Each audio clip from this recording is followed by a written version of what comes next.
क्या गांधी जी सचमुच एक महात्मा थे?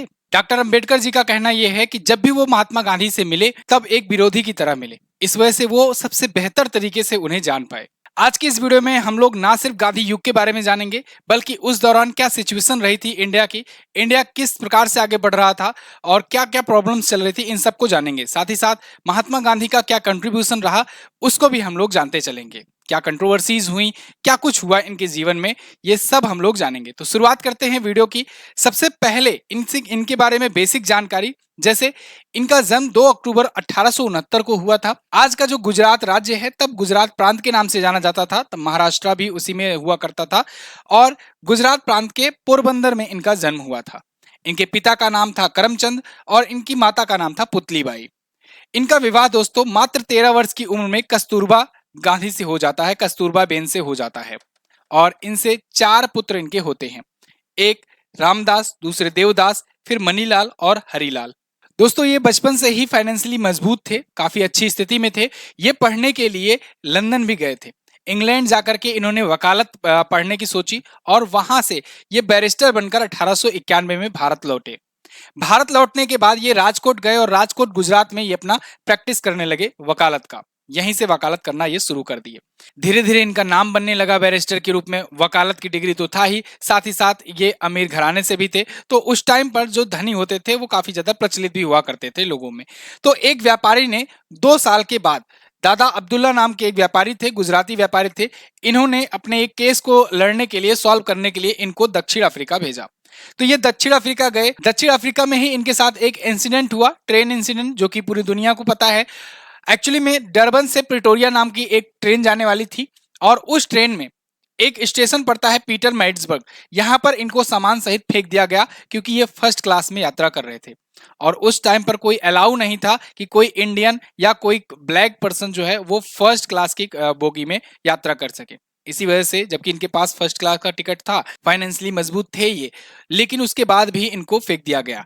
ये स्टेशन का नाम है पीटर मैरिट्सबर्ग। यहीं पर कहा जाता है कि इन्होंने कसम खाई कि जिस प्रकार से तुम लोगों ने ट्रेन से मुझे बाहर निकाल फेंका है, इसी प्रकार से एक दिन ऐसा आएगा, मैं तुम लोगों को अपने देश से निकाल के फेंकूंगा। इसके बाद से ये अफ्रीका में उस टाइम पर जो भारतीयों के साथ भेदभाव हो रहा था उसके खिलाफ ये जुट पड़ी और वहीं पर इन्होंने नटाल इंडियन कांग्रेस की स्थापना करी। 1894 में इन्होंने नटाल इंडियन कांग्रेस की स्थापना की। आज भी 22 अगस्त के दिन इसका स्थापना दिवस मनाया जाता है। इसके बाद से ही ये अंग्रेजों के खिलाफ भारतीयों के लिए आवाज उठाना शुरू कर दिए दक्षिण अफ्रीका में ही। 1903 में इन्होंने इंडियन ओपिनियन नाम से अपना एक पत्र जारी करना शुरू किया, 1903 से, और ये भी काफी ज्यादा पॉपुलर हुआ। इस वजह से इनकी भी पॉपुलैरिटी धीरे धीरे बढ़ना शुरू हुई। 1904 में दोस्तों फिनिक्स, दक्षिण अफ्रीका के फिनिक्स में ही इन्होंने एक आश्रम की स्थापना करी। जैसे पहले आज के टाइम पर ऑफिसेस खोले जाते हैं, पहले आश्रम खुला करते थे। तो ये आश्रम की स्थापना किए और आगे चल करके 1906 में परवाना कानून के खिलाफ इन्होंने जम करके आंदोलन किया। ये दक्षिण अफ्रीका में पहला इनका आंदोलन था और इनकी लाइफ का भी ये पहला ही आंदोलन था। इस प्रोटेस्ट में ये काफी भीड़ इकट्ठा करने में कामयाब रहे। लोगों को मोटिवेट करना हो, नरेट करना हो, लोगों को इन्फ्लुएंस करना हो, इसमें धीरे धीरे इनको एक्सपीरियंस बढ़ता चला गया और लोगों को इनसे उम्मीद भी लगने लगी, लोगों को इनकी बातों में वजन भी नजर आने लगा। 1909 में ये इंग्लैंड से साउथ अफ्रीका आ रहे थे, बीच में इंग्लैंड गए थे। तो 1909 में जब इंग्लैंड से साउथ अफ्रीका आ रहे थे तो इंग्लैंड से साउथ अफ्रीका के दौरान जहाज में जो यात्रा थी, पहले जहाज से यात्रा होती थी, काफी लंबा समय लग जाता था। तो उसी बीच में इन्होंने हिंद स्वराज नाम का एक गुजराती में एक किताब लिखा, पुस्तक लिख डाला। याद रहे, गुजराती भाषा में लिखा था इन्होंने हिंद स्वराज नाम की पुस्तक। इसके बाद 1915 में 9 जनवरी को ये भारत वापस लौट आते हैं। 9 जनवरी 1915 को ये भारत में दोबारा से आए थे। इस वजह से हम लोग 9 जनवरी को प्रवासी भारतीय दिवस मनाते हैं और आज भी मनाया जाता है ये। अच्छा, ये एक फेमस धीरे धीरे हो चुके थे वकील के रूप में, बैरिस्टर के रूप में काफी फेमस हो चुके थे क्योंकि वहां पर भी ये आंदोलन वगैरह किए थे और अब यहाँ पर आए एक बड़े वकील के रूप में कि ये चलो इंग्लैंड से पढ़ करके आए हैं और दक्षिण अफ्रीका में मुकदमा सॉल्व करा करके आए हुए हैं। तो इस वजह से इनकी पॉपुलैरिटी धीरे धीरे बढ़ गई थी जाने पहचाने लोगों में, लेकिन अभी आम जनता के बीच में उतना ज्यादा ये पॉपुलर नहीं थे। 1915 में भारत वापस आने के बाद गुजरात के ही कोचरब में इन्होंने 25 मई 1915 को एक आश्रम की स्थापना की। लेकिन दिक्कत यह थी कि उस टाइम पर प्लेग फैला हुआ था और प्लेग तेजी से फैल रहा था, इनका आश्रम भी उसके चपेटे में आ गया। इस वजह से इन्होंने अपने आश्रम को एक जगह से दूसरी जगह शिफ्ट करने में ज्यादा समझदारी समझी और लगभग 2 साल के बाद 1917 में ये साबरमती नदी के किनारे अपने आश्रम को ला करके स्थापित कर दिए और तब से यह आश्रम साबरमती आश्रम के नाम से जाना जाने लगा। अब गांधी जी जब आश्रम स्थापित कर लिए, अंग्रेजों से अपना संपर्क बढ़ाना शुरू किए देश को आजादी दिलाने के लिए। यहां पर ये एक मिस्टेक कर बैठते हैं। गांधी जी का कहना यह था, बाद में इन्होंने एक्सेप्ट भी किया इस चीज को। गांधी जी ने ये सोचा कि हम अंग्रेजों से डील अगर करते हैं, कि अंग्रेजों की जरूरत क्या थी, अंग्रेज चाहते थे कि पहला विश्व युद्ध चल रहा है, इस विश्व युद्ध में अगर हमें सैनिक ज्यादा से ज्यादा मिले, भारतीयों से सैनिक मिले, तो फिर हम वहां पर विश्व युद्ध जीत जाएंगे। इस बात को लेकर के इनसे डील करते हैं कि आप हमें वहां पर सैनिक के रूप में दो, यहां से आदमियों को दो, और हम जब जीत जाएंगे युद्ध तब आकर के आपके देश को भी आजाद कर देंगे। महात्मा गांधी ने कहा चलो ठीक है, ये बात मान लिए। यहां से लोगों को इन्फ्लुएंस करने लगे, भीड़ इकट्ठा करने लगे, सेना के रूप में सेना में भर्ती कराने लगे। और यही वजह थी कि इंडिया में यहाँ की जनता के बीच में धीरे धीरे इनकी इमेज डाउन होने शुरू हो गई। इनको दोस्तों भर्ती कराने वाला सार्जेंट भी कहा जाने लगा। ये भारतीयों के द्वारा कहा जाता था भर्ती कराने वाला सार्जेंट, लेकिन एक बड़ी मात्रा में सेना को अंग्रेजों में मिलाने में इन्होंने काफी अहम भूमिका निभाई थी। इस वजह से अंग्रेजों ने खुशी होकर के केसर हिंद की उपाधि भी इनको दे डाली। हालांकि ये बात जल्द ही इनको रियलाइज हो गया कि इन्होंने गलत कदम उठा लिया है और अंग्रेज जो हैं ऐसा कुछ नहीं करने वाले हैं, वो आजादी अभी नहीं देने वाले हैं, देने के कोई मूड में नहीं है, कोई ऐसा रिस्पॉन्स नजर नहीं आ रहा है।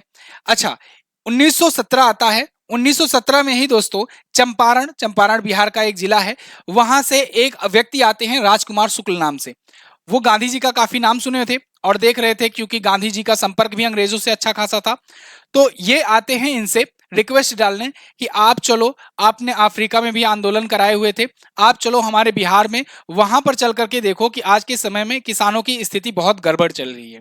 एक्चुअली में चंपारण में तिनकठिया प्रणाली चल रही थी। तिनकठिया प्रणाली क्या है इसको समझते हैं। चंपारण बिहार में ना जो किसान होते थे उनको कहा जाता था कि आपके पास जो भी जमीन है उसका 3/20वां हिस्सा जो है उस जमीन में केवल नील की खेती करना है आपको। और नील की खेती करने के साथ साथ काफी ज्यादा टैक्स भी लिया जाता था और मजबूर किया जाता था वहां पर खेती करने का। इस वजह से अनाज के उत्पादन में भी कमी आती थी। मेन जो अनाज है वो उत्पादन नहीं कर पाते थे गरीब किसान, और ऊपर से टैक्स भी इतना देना पड़ता था, तो बहुत सारे जो किसान हैं भूखों मर जा रहे थे। इसी को लेकर के चंपारण में ये गांधी जी को लेकर के जाते हैं। गांधी जी यहाँ पर जाते हैं और प्रोटेस्ट शुरू कर देते हैं। इन्होंने यहाँ पर आंदोलन शुरू कर दिया और इसका परिणाम क्या होता है, आंदोलन का परिणाम ये होता है तिनकठिया प्रणाली भी खत्म की जाती है और टैक्स पर 25% तक की कमी होती है। इसी को देखते हुए, चूंकि पहले देखो बंगाल, बिहार, उड़ीसा ये एक में हुआ करता था, तो इसी को देखते हुए बंगाल के ही रविंद्रनाथ टैगोर जी थे, गुरुवर रविंद्रनाथ टैगोर जी, इन्होंने ही गांधी जी को महात्मा की उपाधि दी। अब ये आंदोलन बहुत ज्यादा सक्सेस रहा। ये इनका पहला भारत में सक्सेस आंदोलन रहा। चंपारण सत्याग्रह 1917 में इन्होंने किया था, पहली जीत इनको हासिल हुई। अब इसके बाद इनकी पॉपुलैरिटी लोगों में भी, आम जनता में भी बढ़ने लगी। इसके बाद क्या होता है, ये गुजरात वापस जाते हैं। जब गुजरात वापस जाते हैं तो अब जगह जगह से लोगों की रिक्वेस्ट आने लगती है, भाई हमारी ये प्रॉब्लम है, हमारी ये प्रॉब्लम है। मतलब लोगों को ये उम्मीद दिखने लगी कि कोई तो एक है, कोई तो एक बंदा है जो अंग्रेजों के खिलाफ आवाज उठाता है और लोगों को कनेक्ट कर लेता है, लोगों को इकट्ठा कर लेता है। आज के टाइम पर आप में से भी इस वीडियो के नीचे भी बहुत सारे कमेंट्स आने वाले हैं, क्योंकि आसान है, आप मोबाइल उठाते हो, कीबोर्ड टाइप करते हो, कुछ भी लिख डालते हो। आप सोचो आज से 100 साल पहले कोई एक व्यक्ति लाखों लाखों की भीड़ इकट्ठा कर लेता था। कुछ तो उसकी बातों में दम होता होगा, तभी ना लोग सुनते थे इतने लोग। बिना किसी सोशल मीडिया के, बिना किसी न्यूज एजेंसी के उस टाइम पर इतने लोगों को इकट्ठा करना, इतने लोगों को नरेट करना, इन्फ्लुएंस करना मामूली बात नहीं हुआ करती थी। तो देखो 1918 में क्या होता है, अहमदाबाद में मिल आंदोलन होता है। यह आंदोलन क्या था, अहमदाबाद में हुआ यह था, जैसा कि मैंने आपको अभी बताया, प्लेग महामारी फैली हुई थी। प्लेग महामारी जब खत्म होती है तो फिर उन लोगों को, जो एम्प्लॉयज थे, जो वर्कर्स थे, उनको चाहिए था कि बोनस मिल जाता अगर कुछ तो ठीक रहता। अगर बोनस मिल जाता तो वो जितना उनका लॉस हुआ है, जो इतने दिन नहीं सैलरी पाए हैं या बहुत सारी चीजें हुई हैं, उससे उभर जाते। एक कारण और था, पहले विश्व युद्ध के बाद ना महंगाई भी आसमान छूना शुरू कर चुकी थी, क्योंकि प्रथम विश्व युद्ध, पूरे विश्व में युद्ध हुआ था, तो महंगाई तेजी से बढ़ रही थी। तो इसमें वर्कर्स यही चाहते थे, इनको लेकर के इसीलिए गए थे कि थोड़ा बोनस मिल जाता और रेगुलर टाइम पर पेमेंट मिल जाया करता। लेकिन अहमदाबाद के मिल के मालिकों को यह बिल्कुल मंजूर नहीं था। फिर क्या था, गांधी जी ने कहा करो हड़ताल, हड़ताल शुरू कर दो। हड़ताल शुरू हुआ, उसके बाद मजबूरी में आकर के इन लोगों को, मिल के मालिकों को इनकी बात माननी पड़ी, सभी वर्कर्स की बात माननी पड़ी। 35% का बोनस भी एक्सेप्ट हुआ, बोनस की जो डिमांड थी वो भी एक्सेप्ट हुआ, सैलरी भी टाइम पर मिलने लगी। अब तो भैया इनकी पॉपुलैरिटी और ज्यादा बढ़ जानी थी। लगातार दो दो बड़ा बड़ा आंदोलन सक्सेस, वो भी ठीक है, छोटा मोटा आंदोलन में जाकर के इनका नाम ही काफी था, जाकर के बोल देते थे, वो बिल्कुल रफा दफा हो जाता था। अब इनका डर बढ़ने लगा अंग्रेजों में, इनकी ख्याति यहाँ जनता में बढ़ने लगी। ऐसे ही गुजरात के खेड़ा में भी एक सत्याग्रह होता है, वहां पर भी ऐसी सिचुएशन आती है, किसानों पर जबरन टैक्स वसूली किया जाता था। वहां पर भी 1918 में जाकर के इन्होंने आंदोलन स्टार्ट किया, वहां पर भी लोगों से कम टैक्स वसूलने पर अंग्रेजों को मजबूर किया। तो खेड़ा सत्याग्रह भी सफल रहा। अब 1918 आ गया था, पॉपुलैरिटी इनकी खूब बढ़ गई थी, खूब अच्छे से सब कुछ चल रहा था। लेकिन अब यहीं पर दिक्कत ये होती है, आ जाता है काला कानून। 1919 में रॉलेट एक्ट आता है। रॉलेट एक्ट, जिसे काला कानून कहा गया, पूरी पूरी इंडिया जो है एक साथ इसका विरोध कर रही थी, जितने भी इंडियंस थे सब इसका विरोध कर रहे थे। क्यों कर रहे थे? क्योंकि ये कानून ऐसा था, इसमें यह था कि बिना कोई अपील, बिना कोई वकील, बिना कोई दलील सुने किसी का भी जांच कर सकते हैं, और कभी भी उनको 2 साल के लिए गिरफ्तार कर सकते हैं, जिस पर भी शक होगा। कोई वकील नहीं, कोई दलील नहीं, कोई सुनवाई नहीं, 2 साल के लिए जेल में डाला जा सकता है किसी को भी। रोलेट एक्ट आया तो इसका विरोध भी, देशव्यापी विरोध शुरू हुआ, देश भर में लोग प्रोटेस्ट करना शुरू कर दिए। लेकिन अंग्रेज जो हैं वो इसको लागू करके चला ही रहे थे। 1919 में ही 13 अप्रैल आता है, और 13 अप्रैल में एक घटना होती है, 13 अप्रैल से जस्ट पहले, कुछ दिन पहले, कि डॉक्टर सत्यपाल और डॉक्टर सैफुद्दीन किचलू, इन दोनों को इसी रोलेट एक्ट के जरिए इनको गिरफ्तार कर लिया जाता है। और ये दो क्योंकि काफी पॉपुलर लीडर थे अपने लोकल कम्युनिटी में, तो इन्हीं के विरोध में यहाँ पर जलियांवाला बाग में बैसाखी के दिन लोग इकट्ठा होते हैं, लोग विरोध करते हैं। और इसी विरोध को देख करके, क्योंकि अब विरोध करना, आंदोलन करना, ये सब चीजें आम हो चुकी थी, अब अंग्रेजों को लगने लगा था डर कि भाई कुछ भी होता है, ये लोग आके आंदोलन करते हैं, विरोध करने लगते हैं, उसके बाद अपनी बात मनवा करके चले जाते हैं, इन लोग को सबक सिखाना होगा। यही सोच करके वहां पर एक, उस टाइम पर ब्रिगेडियर जनरल था रोगिनाल्ड डायर, ये अपनी सेना के साथ पहुंच जाता है, और कहते हैं बड़ा सा मैदान था, 3 तरफ से दीवारें थी, और एक ही तरफ एंट्री पॉइंट था, और उसी एंट्री पर इसके जवान जो है, सेना के जो जवान हैं इसके, अंग्रेजों के, वो सब एक साथ आ गए। उसमें बहुत सारे इंडियन सैनिक भी थे। दुख की बात तो सबसे बड़ी यही हुई कि भारतीय भी उसमें थे सेना में, जो अंग्रेजों के लिए काम कर रहे थे, और उन्होंने भी गोलियां चलाई। हजारों लोगों की मृत्यु हो गई। ऑफिशियल डाटा तो 279 ही लिखा गया, लेकिन जो लोग बच गए थे, जो लोग चश्मदीद थे, उनका कहना यह है कि 1000 से भी ज्यादा की संख्या थी, और भी ज्यादा हो सकती थी, बहुत लोगों को काउंट भी नहीं किया जा सका। ऐसी ऐसी स्टोरीज इसकी सुनने को मिलती हैं कि सुनकर के आपकी रूह कांप जाएगी। कहते हैं 3 तरफ से दीवार थी, एक ही तरफ से एंट्री थी, उसी तरफ से गोलियां बरस रही थी। दीवार इतनी ऊंची ऊंची थी कि कूदना उतना सभी लोगों के लिए पॉसिबल नहीं था, उसमें बूढ़े बुजुर्ग बच्चे सब आए हुए थे आंदोलन में।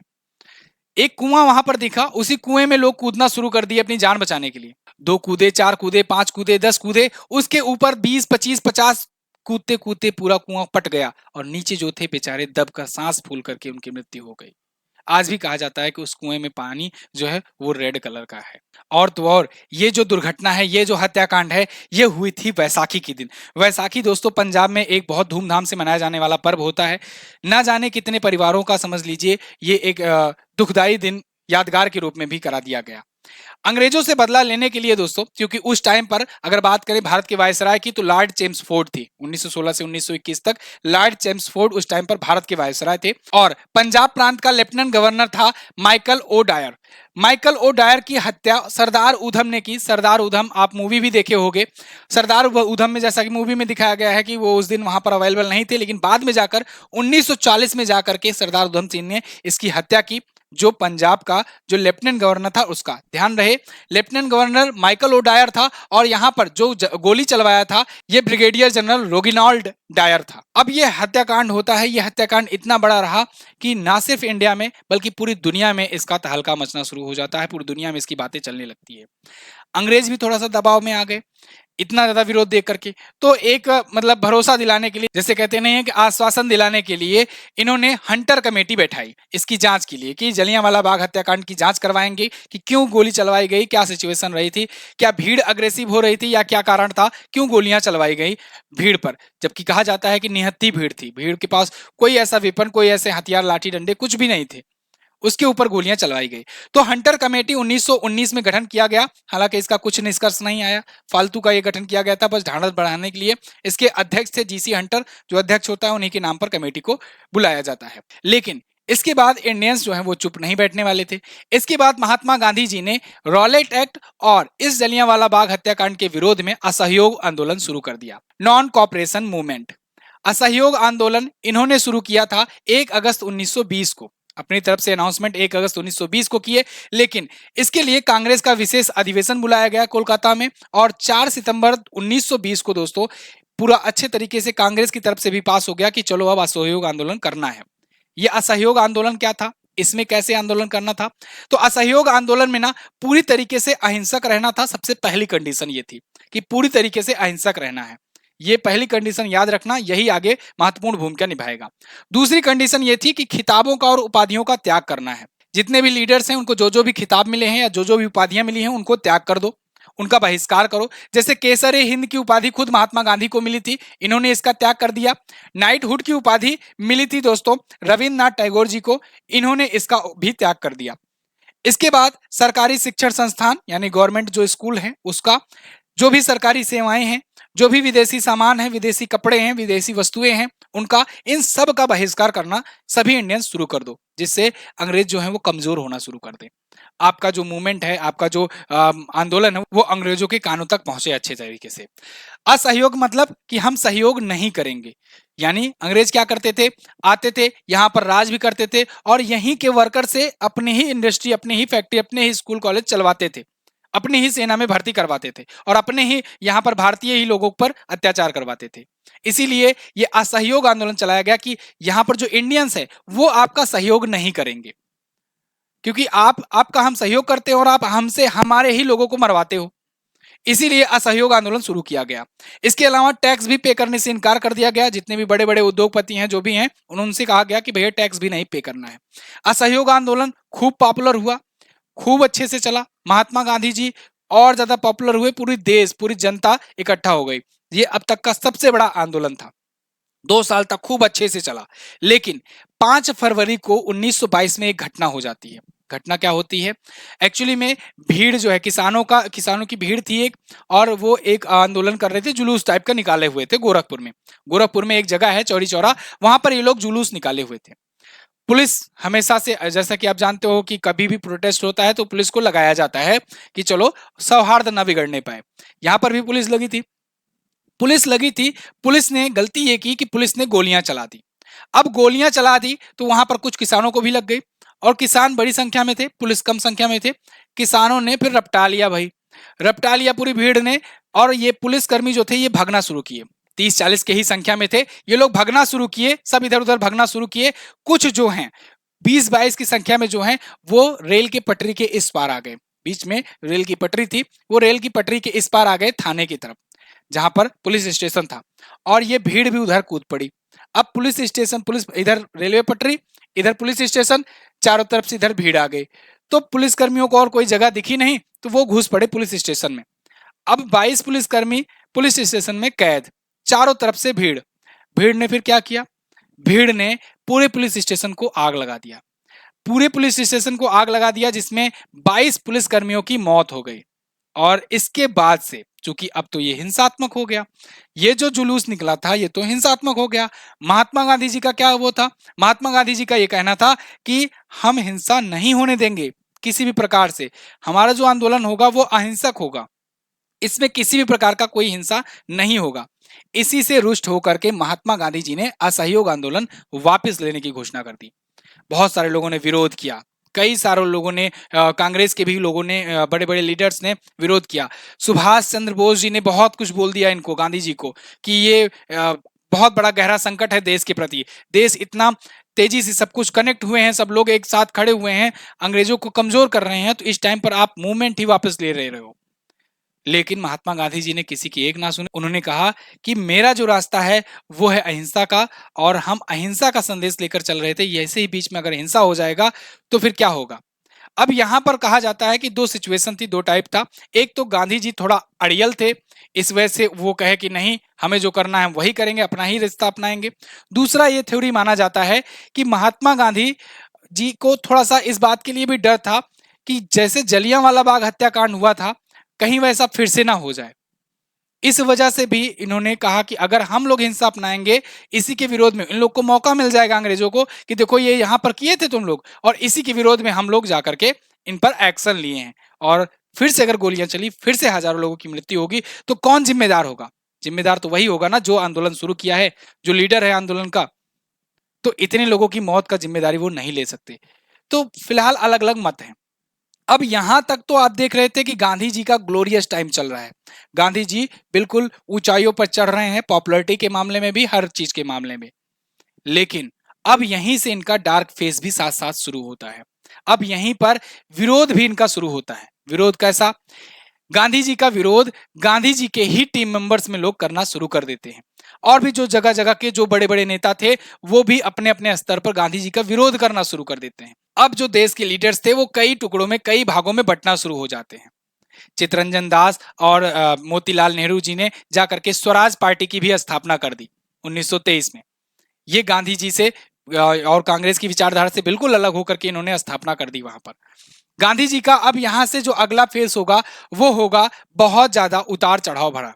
इसमें कुछ लोग सपोर्ट्स भी करने वाले होंगे, कुछ लोग इनका विरोध भी करने वाले होंगे, कुछ अपने अपने रास्ते से आजादी दिलाने वाले होंगे।